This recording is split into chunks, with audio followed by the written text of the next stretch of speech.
오늘 우리에게 주시는 하나님의 말씀은 요한복음 1장 9절에서 14절까지 말씀입니다. 제가 본문 말씀을 봉독해 드리겠습니다. 참빛 곧 세상에 와서 각 사람에게 비추는 빛이 있었나니 그가 세상에 계셨으며 세상은 그로 말미암아 지은 바 되었으되 세상이 그를 알지 못하였고 자기 땅에 오매 자기 백성이 영접하지 아니하였으나 영접하는 자 곧 그 이름을 믿는 자들에게는 하나님의 자녀가 되는 권세를 주셨으니 이는 혈통으로나 육정으로나 사람의 뜻으로 나지 아니하고 오직 하나님께로부터 난 자들이니라.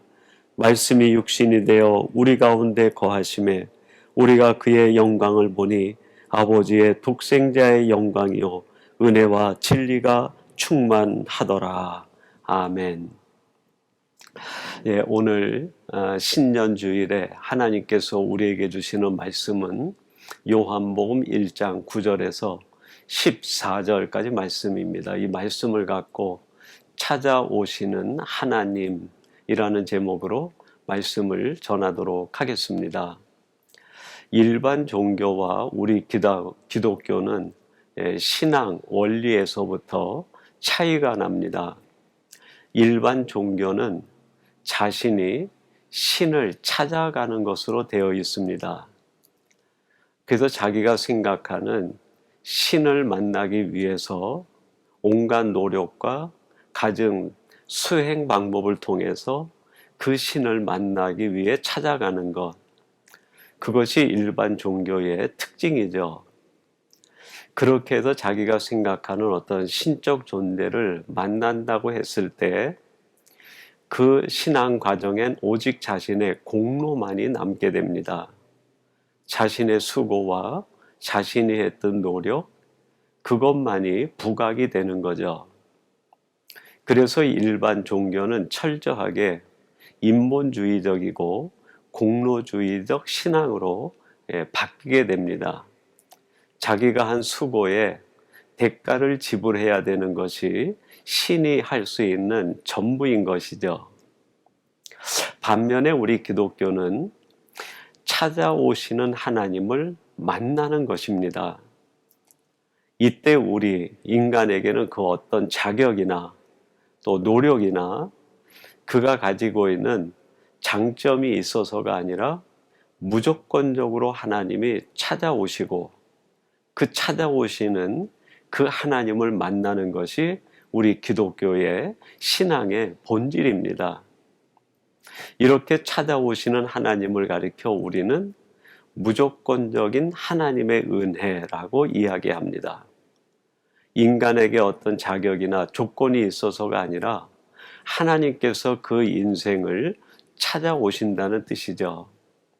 그래서 우리 기독교를 다른 말로 은혜의 종교라고도 이야기합니다. 오늘 우리가 함께 묵상하게 될 요한복음 1장 9절에서 14절까지 말씀이 바로 이러한 사실을 아주 잘 보여주고 있습니다. 여러분 한번 14절 말씀 주목해 보세요. 제가 봉독해 드리겠습니다. 말씀이 육신이 되어 우리 가운데 거하심에 우리가 그의 영광을 보니 아버지의 독생자의 영광이요 은혜와 진리가 충만하더라. 말씀이 육신이 되어 우리 가운데 거했다라고 말씀합니다. 하나님의 본체이신 예수 그리스도, 말씀으로 천지 만물을 지으신 그 하나님이 육신의 몸을 입고 우리에게 찾아오셔서 우리 인생들을 만나 주셨다는 것이죠. 바로 찾아오시는 하나님에 대한 모습이 기록이 되어 있습니다. 우리에겐 그 어떤 장점이나 자격이나 하나님을 만날 만한 그런 위치가 아니지만 그럼에도 불구하고 무조건적인 은혜와 사랑으로 우리를 찾아오시는 하나님, 그리고 그 하나님을 만날 때 비로소 기독교의 신앙과 우리 믿는 자들의 놀라운 역사들이 일어나게 됩니다.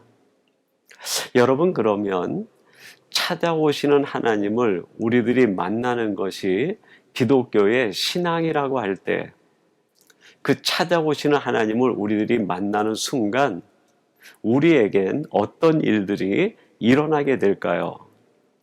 오늘 본문 말씀에 보면 세 가지의 정말 기적 같은 일들이 일어나고 은혜가 임하게 된다고 말씀하고 있습니다.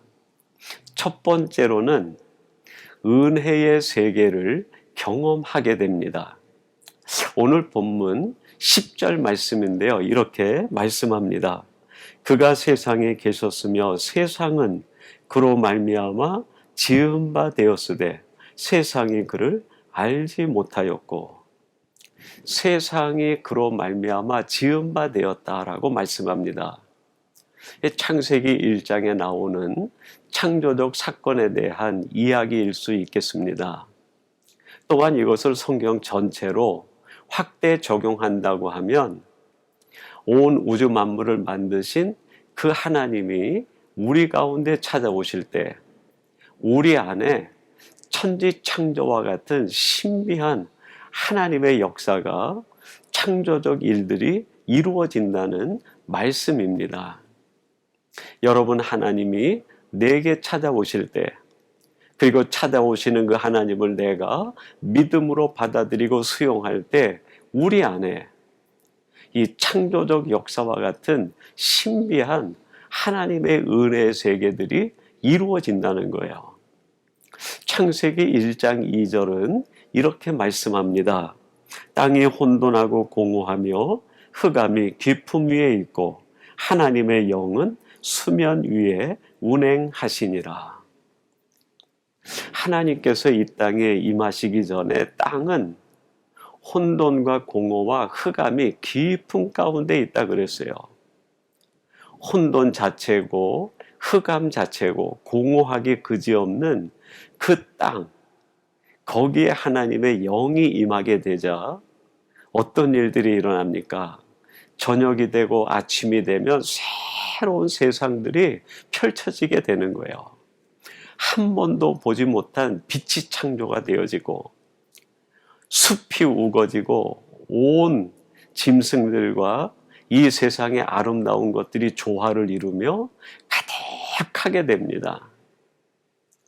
여러분, 바로 이것이 하나님을 만난 사람 안에 이루어지는 은혜의 경험입니다.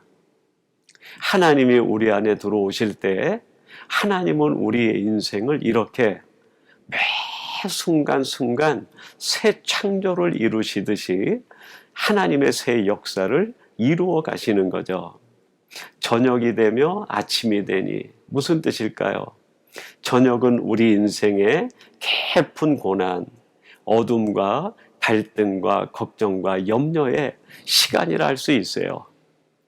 근데 그 시간이 지나고 새날이 다가오면 하나님께서는 우리들이 예측하지도 못하고 한 번도 보지 못한, 상상할 수도 없는 하나님의 역사를 예비하셨다가 이루어 주신다는 거예요.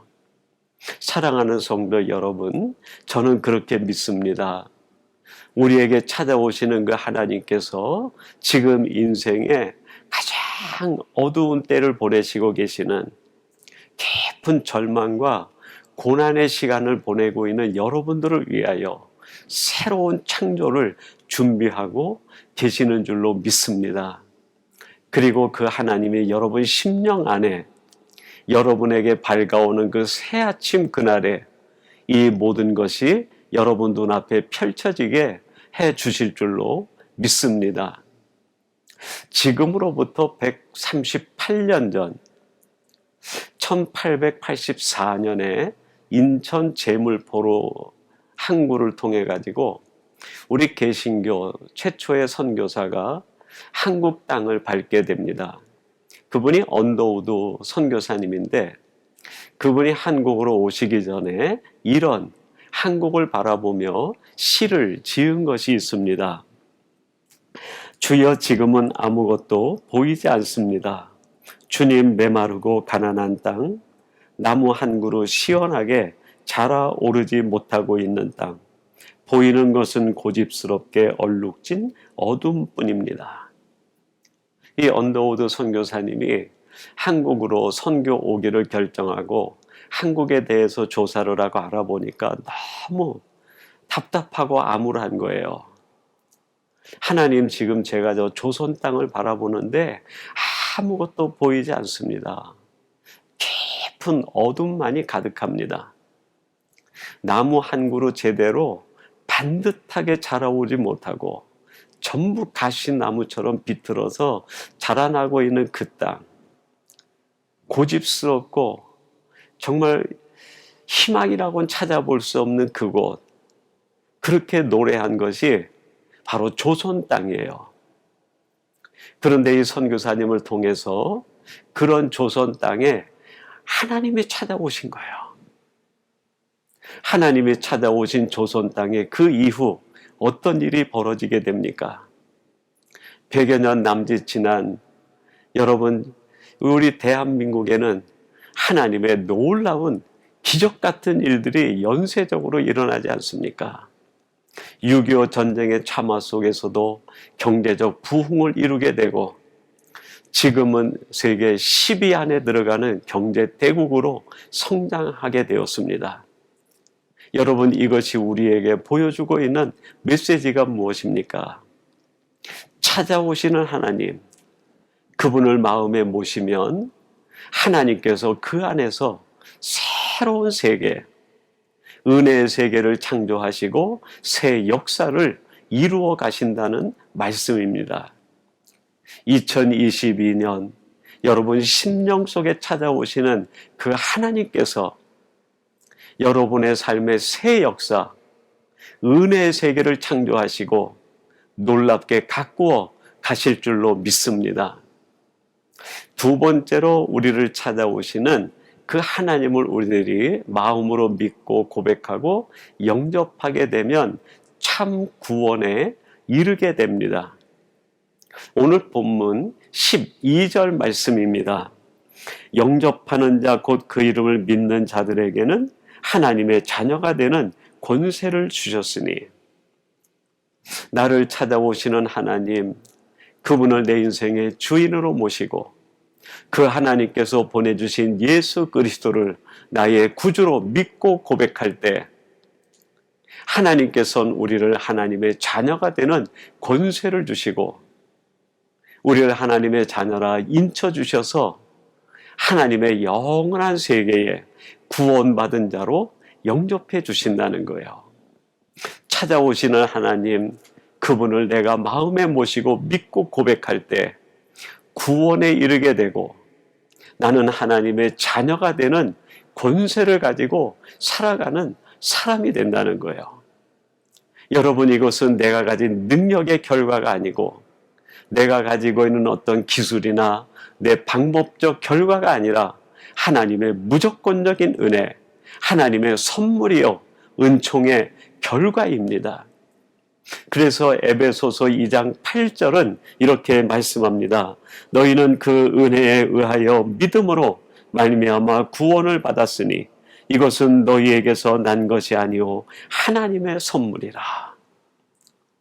너희들이 하나님의 자녀가 되고 구원에 이르는 것은 너희들의 노력이나 너희들의 수행 방법으로 인하여 이루어지는 것이 아니라 무조건적으로 내게 찾아오시는 그 하나님의 불가항력적 은혜, 그 은혜로 말미암아 예수님을 내가 구주로 믿음으로 하나님의 자녀가 되는 구원에 이르게 된다는, 그래서 이것은 하나님의 선물이라고 말씀하고 있습니다. 사랑하는 성도 여러분, 2022년 하나님께서는 끊임없이 여러분의 심령을 찾아오실 겁니다. 내게 찾아오시는 그 하나님을 마음에 모시고 내가 하나님의 자녀라고 하는 이 당당한 자존감을 가지고 살아가심으로 인하여 여러분 인생에 어떤 일이 놓이든 그것 때문에 낙심이나 절망하지 마시고 하나님의 자녀의 권세를 가지고 살아가는 복된 성도들이 되시기를 주님의 이름으로 축원합니다.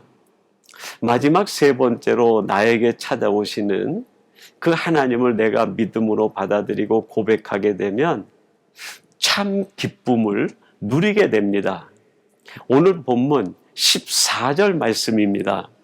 말씀이 육신이 되어 우리 가운데 거하심에 우리가 그의 영광을 보니 아버지의 독생자의 영광이요 은혜와 진리가 충만하더라. 말씀이 육신이 되어 내게 찾아오신 하나님의 본체이신 예수 그리스도, 그 하나님을 내가 마음에 모시고 영접했더니 그 안에서 하나님의 영광이 보이고 하나님이 내게만 베풀어 주시는 은혜가 눈에 보이고 하나님이 내게 가르쳐 주시는 진리가 보이게 되었다는 거예요. 여러분, 우리들이 살아가는 인생 여정에서 언제 우리들이 가장 그 기쁨을 맛보게 될까요? 그렇습니다. 세상의 화려함이 아니라 하나님의 영광을 보는 순간 말할 수 없는 기쁨이 밀려오는 거죠. 내게 베풀어 주시는 하나님의 은혜가 어떤 것인가를 알게 될 때 그 은혜를 깨달은 사람이 누리는 기쁨은 세상이 주는 기쁨과 비교할 수 없는 기쁨을 누리게 돼요. 여러분, 참 진리를 발견한 사람, 하나의 세상적인 지식을 깨달아도 기쁨이 생기는데 영원한 진리를 발견한다고 할 때 거기에서 누리는 기쁨이 얼마나 크겠습니까? 여러분, 이런 기쁨이 어디서 온다고 말씀합니까? 그렇습니다.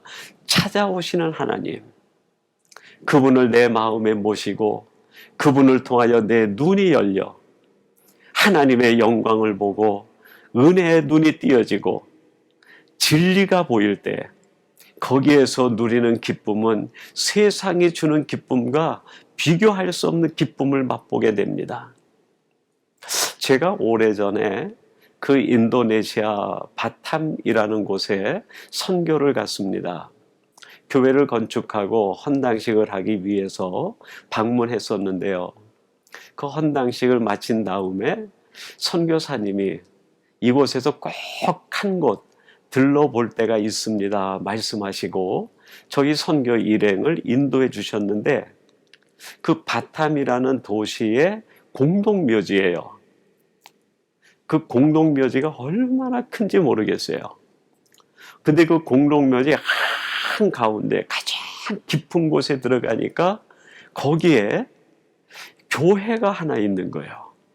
판자들로 쫙 엮어서 못질을 해가지고 교회를 지었고 페인트를 칠해가지고 거기에 Hope of Jesus, 예수 그리스도를 통한 희망이라고 딱 써놨어요. 그리고 조그만 글씨들로 옆에다가 joy라든지 또 행복이라든지 이런 글자들을 그 교회 전면을 돌아가면서 형형 색깔의 색깔로 글씨를 써놓은 거예요. 그 교회 가까이 이르게 되니까 그 안에서 아기들이 웃는, 어린아이들이 웃는 소리가 그냥 밖으로 퍼져나오는데 얼마나 그 소리가 감동이 되고 생기가 넘치는지 막 마음에 기쁨이 몰려오는 거예요. 그곳에 들어가서 아이들에게 간식을 나눠주고 함께 기도를 하고 난 뒤에 그 선교사님으로부터 그 교회 존재에 대한 그 이야기를 전해 듣게 되었습니다. 이 공동묘지에 모여 사는 사람들이 있다는 거예요.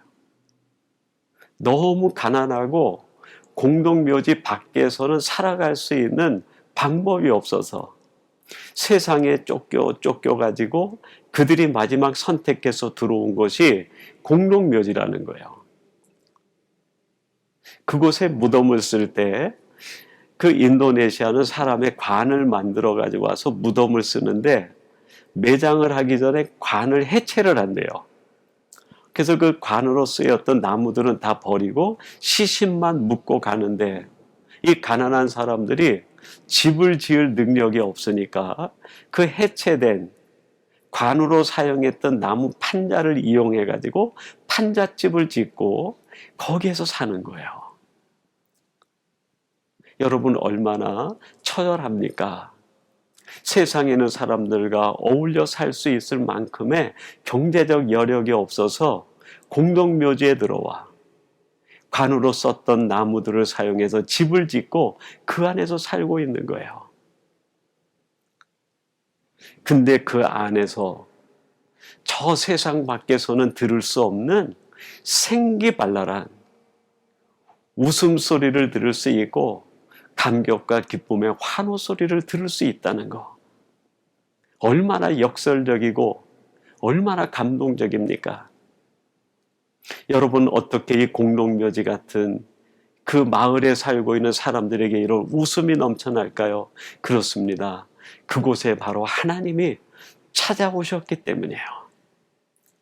공동묘지 같은 현실 속에 하나님이 찾아오셨을 때 그 찾아오신 하나님을 마음에 모시면 그곳이 어디든 관계없이 거기에는 기쁨이, 거기에는 생기가, 거기에는 생명이, 거기에는 은혜의 경험을 하는 축복의 땅이 된다는 말씀입니다. 2005년도입니다. 그때 한국 통합측교단에 있는 남선교회에서 기금을 모아가지고 북한 평양의 봉수대 교회라고 그 교회를 건축하기 위한 기공식이 열리게 되었어요. 공식적으로는 북한에 처음으로 가시적인 건물을 가진 교회가 세워지게 된 거죠. 그때 한국 교계 인사 중에 한 100여 명 정도가 방문단이 돼가지고 북한을 방문하게 됩니다. 그때 제가 부목사로 있었을 때 담임 목사님이셨던 최기성 목사님이 일행 중에 한 명이 돼서 같이 동행을 하셨어요. 그분이 북한에 가셔서 그 봉수대교회 기공식을 마치고 돌아오신 뒤에 설교 중에 이런 말씀을 하시더라고요. 제가 북한에 가서 쭉 돌아보는 동안 북한에 없는 것이 3가지가 있었습니다 라고 말씀을 하시더라고요. 첫째는 하나님이 없었습니다. 그리고 2번째는 진실이 없었습니다. 그리고 3번째는 웃음이 없었습니다. 아주 오래전에 들은 이야기인데 그 이야기가 늘 마음 한쪽에 남아있는 거예요. 그리고 제겐 이렇게 해석이 되었습니다. 하나님이 없는 곳에 진실이 있을 수 없고 진실이 없는 곳에 웃을 일이 없는 것 아니겠는가? 여러분, 우리가 살아가는 세상 아무리 화려하고 아무리 세상이 발전하고 과학 모든 것이 진보를 이룬다 하더라도 하나님이 없다고 하면 거기에는 진실이 있을 수 없고 거기에는 참된 기쁨과 행복이 있을 수 없다는 말입니다.